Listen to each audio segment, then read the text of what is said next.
So in this video, I'll give you a quick kind of synopsis of how to navigate and use. It's now called Google Arts and Culture website. Previously, it had been known as the Google Cultural Institute. So let me get us to the site, Google Arts and Culture. It is currently saying, if you were to look at the full URL, address, that it is a beta. I think it's because they are still making some changes as they've altered it from its previous version. So Google Arts and Culture, when you look at it, they do put up some kind of recent additions and information that has been added. But what you're going to want to do is look up in the menu item up here, kind of I call it the hamburger, but this 3-line stack over here. This works best if you are also logged in to your Google account. You can tell if you're logged in because your icon will show up. It's helpful to be logged in because at some point you might want to create some collections of your own, and you won't be able to do that without being logged in. Okay, so when I go to the menu over here, it will come out and I'll see the different things I can do. Home obviously takes you back to this page.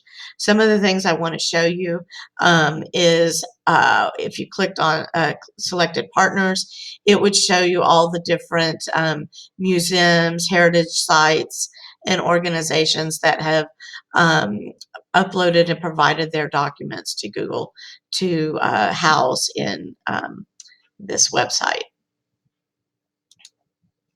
Okay. Another thing to look at in this top area is projects. These are collections that others have already put together. So you might find something in here that would go with a particular topic you're already working on. So that's what you would find in there. Experiments. This is where the beta really comes in. Different groups are creating different ways to use this website, and one of them I was looking at the other day that was kind of interesting was this curator table. If you click on it and go to it, oh, I'm not going to be, oh, yeah, no, it's coming up. If you click on it and go to it, you'd be able to search for, I'm just going to type in an artist really quickly once it lets me do that. Our internet connection here at school can sometimes be a little difficult. So I'm starting it. I'm going to search. Let's just do Van Gogh because it comes up first for speed's sake.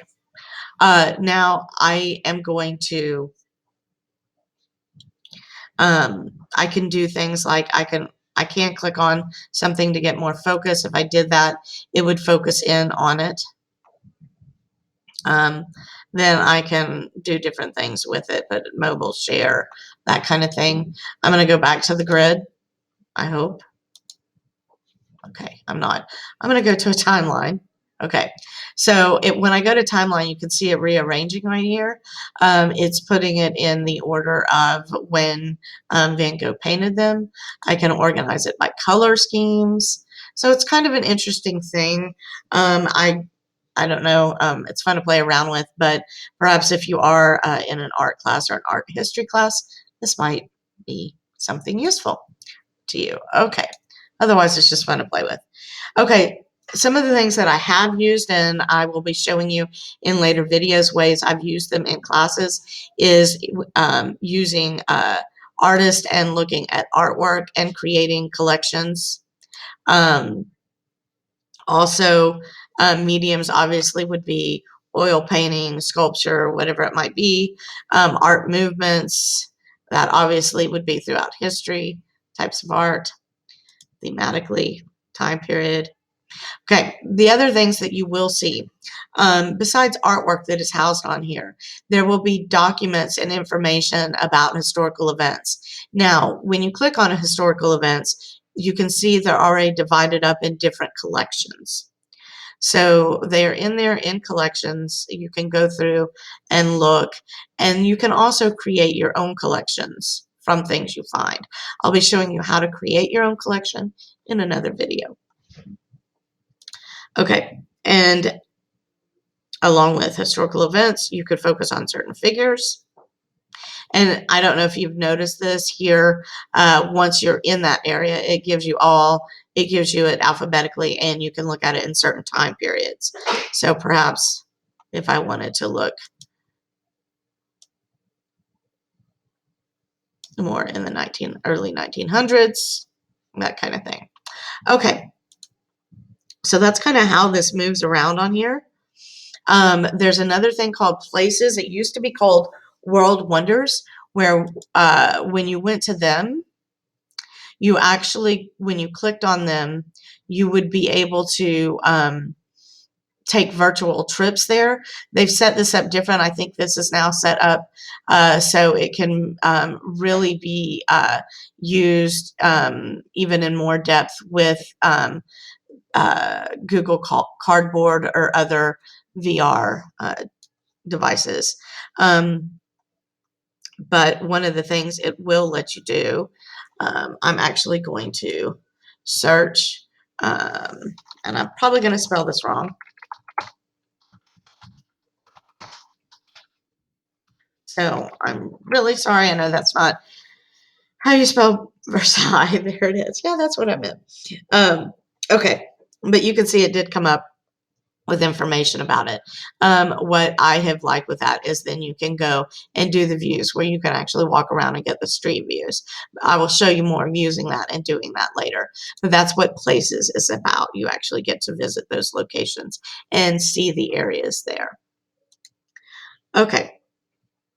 So and I'll be showing you favorites and what that means later when you create your own collections.